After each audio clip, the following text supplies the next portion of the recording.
The word anti-nutrient has been thrown around a lot lately, but is it something we actually need to be concerned about? Or is it just another health trend? Keep watching to find out.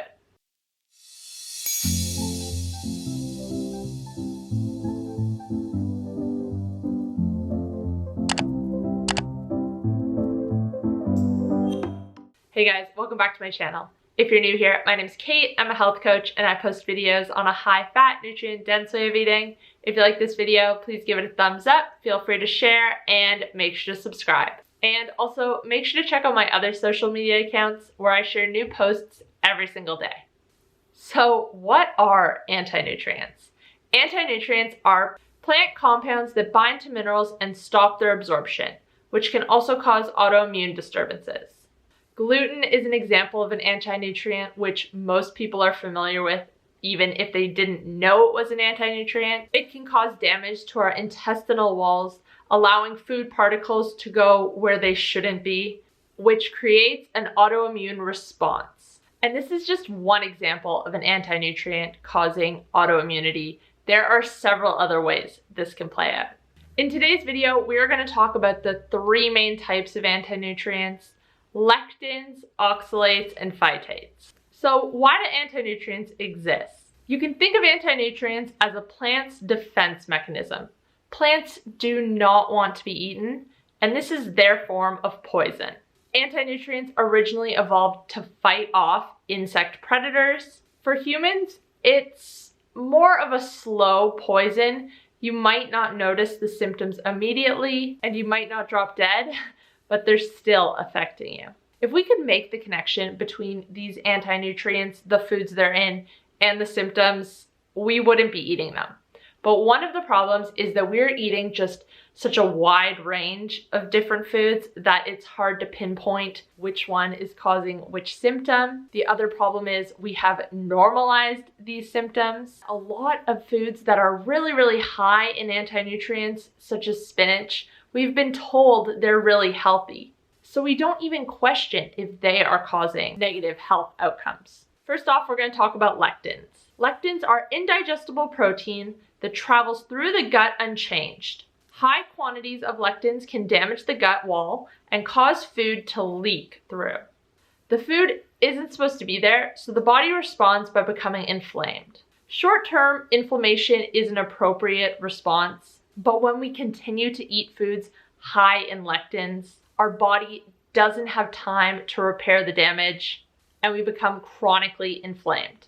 I mentioned gluten at the start of this video. Gluten is actually a form of lectin. Lectins also bind with minerals such as iron, zinc, and copper, meaning that your body can't absorb them. Some foods that are high in lectins are wheat, soybeans, red kidney beans, peanuts, tomatoes, potatoes, and chickpeas. Soaking, sprouting, and cooking can mitigate lectins, but it can't destroy them completely. For example, raw kidney beans contain between 20 and 70,000 units of lectins, while fully cooked, these beans will contain between 200 to 400. Next up are oxalates. Oxalates are an organic compound found in many plants. They can cause kidney stones, and actually 8 out of 10 cases of kidney stones are caused by oxalates. Oxalates are different from other forms of anti-nutrients because whereas things like lectins are more a case of someone being sensitive to them, oxalates are actually a buildup within the body. They can also cause thyroid dysfunction, and again, they bind to minerals, specifically calcium. Foods high in oxalates are spinach, rhubarb, rice bran, buckwheat, almonds, wheat, potatoes, and soybeans. And finally, we have phytates. Phytates serve as the main storage form of phosphorus in seeds, and they are actually shown to have some benefits. When phytic acid binds to minerals in the gut, it prevents the formation of free radicals, thus making it an antioxidant. Not only that, but it seems to bind to heavy metals. However, once again, they bind to minerals. Iron, zinc, copper. You think you are getting these minerals when you're eating these foods, but you're actually not. For example, consuming 5 to 10 milligrams of phytic acid can reduce iron absorption by 50%.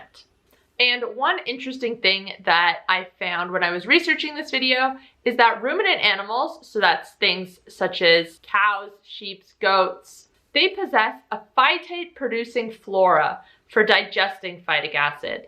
So basically, they can digest it, while the human digestive system can't.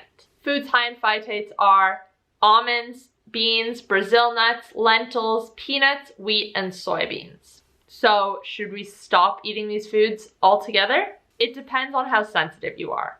Like I said before, with proper preparation, anti-nutrients can be mitigated, and for some people, mitigating them may be enough. For others, it's definitely not. There is also the argument that anti-nutrients can be a positive stressor, making the body stronger going forward.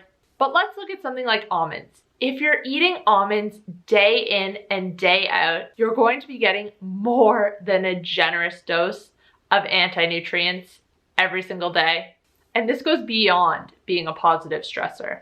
And I think this is one big reason why some people feel better on a carnivore than a keto diet. Lots of keto foods are based around things like almonds, and cutting them out means that you are just getting rid of so many anti-nutrients in your diet. Anyways, guys, that's all I have for you today. I hope you enjoyed this video. Let me know in the comments down below, do you purposely avoid any or all anti-nutrients? What benefits did you notice? If so, remember to give this video a thumbs up and subscribe if you're not already. I promise you won't regret it. Thanks, guys, and I'll see you next time. Bye.